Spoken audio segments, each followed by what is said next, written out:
One thing I'm noticing is obviously on the left, particularly Warren, particularly Kamala Harris, and some of these other candidates, they're appealing to what we would traditionally call identity politics. Trump himself is appealing to a very specific kind of identity politics, which I think is the only acceptable identity politics in America. That is to the American identity.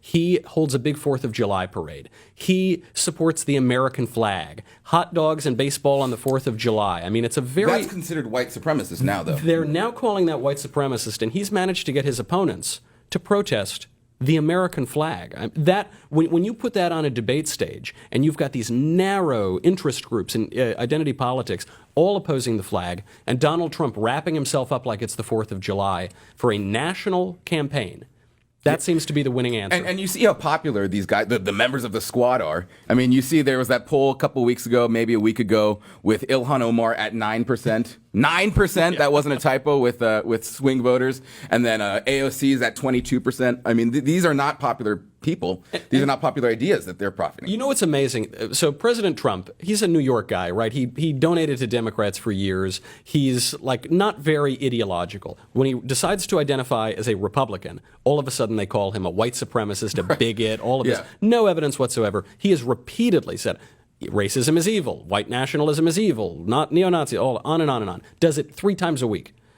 Ilhan Omar is asked repeatedly, you've said some sympathetic comments about al-Qaeda. Would you mind condemning al-Qaeda? She won't do it. How hard is it? I don't understand. How hard is it for her to say, I condemn al-Qaeda? She's always like, that's a ridiculous question. Well, if it's so ridiculous, just say no. Yeah, just disavow. It's easy. We're not asking her because she's black, Somalian, Muslim. We're not asking her for any of those reasons. We're asking because she giggles about al-Qaeda on video. She tries to get judges to give ISIS terrorists lenient sentences. She's constantly saying things. 9/11, some people did something. I mean, that's the speech. Some people did something. You know, just like one time condemn it. She can't do it. No, she can't. And that is, I think, what Americans see. And what makes America, I mean, even if the president shouldn't have written in that tweet or said, you know, they need to go back to where they came from. The reason why that is resonating, the reason why Trump's support among Republicans went up after that tweet is because I think it hits on something that a lot of Americans identify with, which is that when you have people bashing the country, when you have people who you don't know whether they have sympathies with terrorist organizations, there's nothing mainstream about that. And you know, they painted it only in a racial way, which was kind of funny because only one of them was actually an immigrant, three in this country.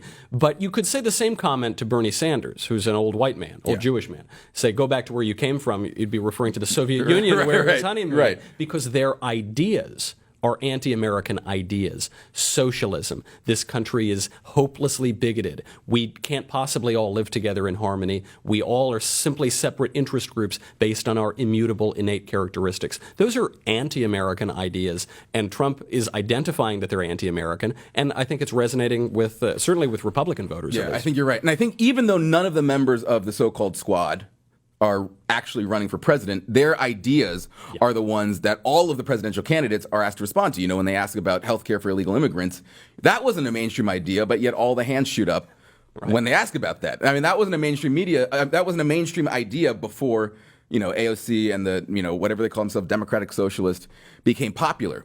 So the reason why I think Trump really has it in the bag already for 2020 is because these loony ideas are the ones on the Democrat stage right now. And they have become the face of the Democratic Party.